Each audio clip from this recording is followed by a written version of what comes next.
Hello guys, నమస్తే. నేను మీ ప్రియా అశోక్. ఈరోజు మనం కాకరకాయ ఉల్లికారం ఎలా చేయాలో చూద్దాం.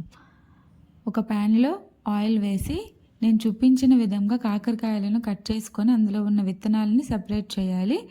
ఆయిల్లో సాల్ట్, పసుపు వేసి కాకరకాయలని స్లో ఫ్లేమ్ మీద ఒక 10 మినిట్స్ ఫ్రై చేసుకున్నాక కరివేపాకు వేసి కలుపుకోవాలి. అండ్ ఉల్లికారం ఎలా తయారు చేయాలంటే 3 ఉల్లిపాయల్లో 5-6 వెల్లుల్లి రెబ్బలు వేసి మిక్సీ చేసుకోవాలి. కొంచెం కారం కూడా వేసి మిక్సీ చేసుకున్నాక ఇలా కాకరకాయల్లో ఆ ఉల్లికారాన్ని వేసి 3 మినిట్స్కి ఒకసారి క్లోజ్ చేసి మనం కలుపుతూ ఉండాలి. కలపకపోతే ఏమవుతుందంటే కింద ఎలా అంటేస్తుంది. సో 3 మినిట్స్కి ఒకసారి ఓపెన్ చేసి మనం కలుపుతూ ఉండాలి. మొత్తం ఇలా ఫ్రై అయినాక కంప్లీట్ అయిపోయింది అనే టైంకి మనం కొంచెం గరం మసాలా వేసుకొని స్టవ్ ఆఫ్ చేసేస్తే కర్రీ అనేది రెడీ అయిపోతుంది.